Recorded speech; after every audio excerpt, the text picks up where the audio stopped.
Hi, my name is Christian Decker, senior software architect. Welcome to my channel. In this video tutorial, we'll be creating our first C# project inside of Visual Studio Community Art Division. And the first step is to type down at the start Visual Studio Studio 22, and I will choosing this. And we are having here start page. On the start page, I could create a new project, but I will choose here continue without code. And then we are having here starting page from our Microsoft Visual Studio. I will here choose file and then new and then project. And then this screen pops out, and on this screen you're having the possibility to choose the project you are working on.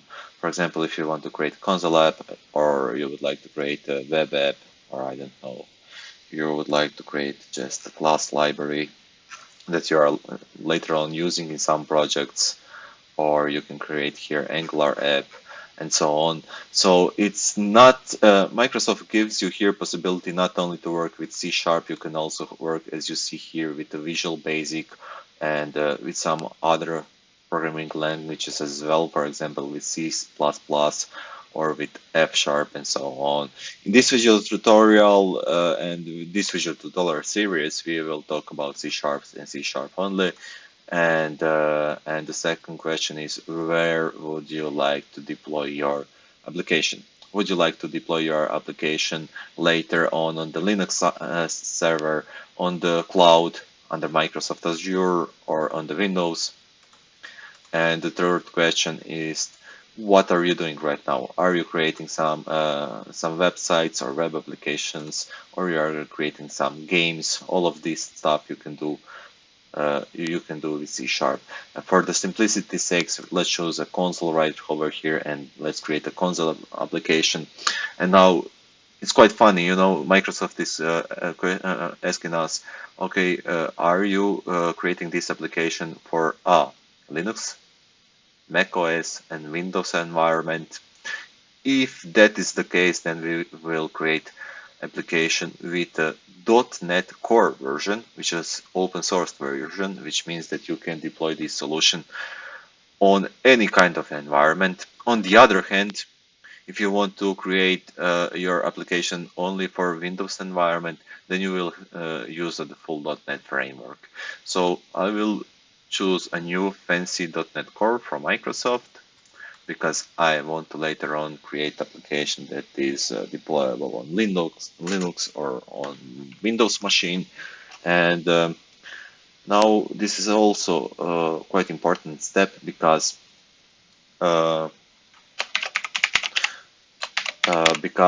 it's question us what is your project name and what is your solution name. Solution contains one or more projects.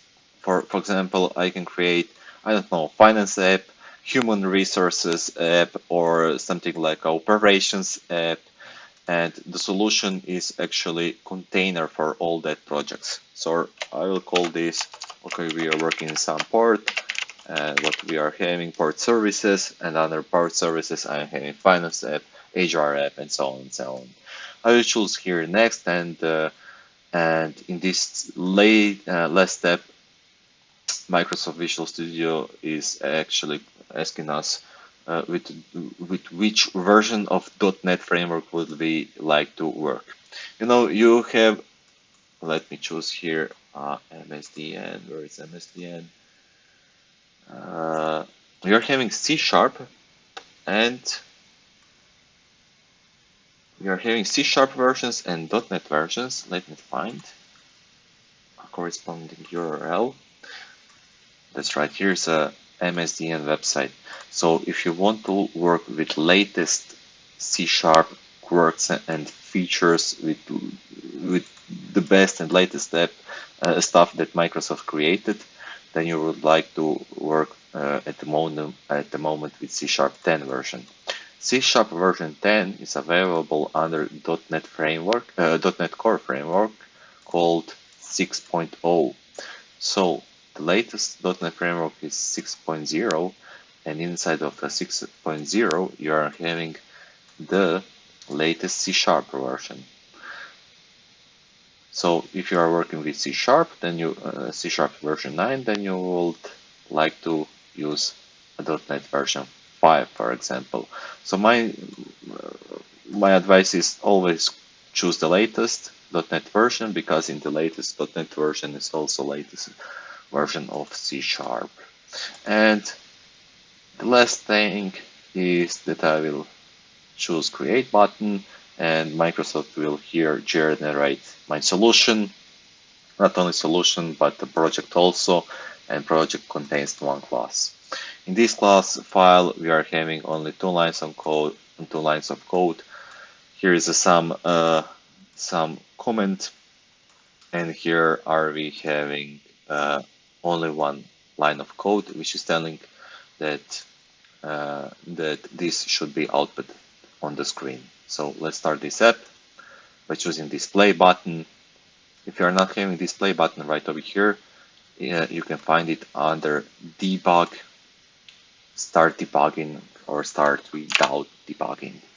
And as mentioned before, as you can see it right over here, that was what is inside of this method is outputted right over here in the console. So how does it work? If you choose here, right click and go to definition, Microsoft shall open console class. So console is a class, as you could see right over here. Console is a class, hover it over, you see it's a class, and right line is a method. As mentioned before, let's take a look at it. Right line is a method. Method is accepting some string.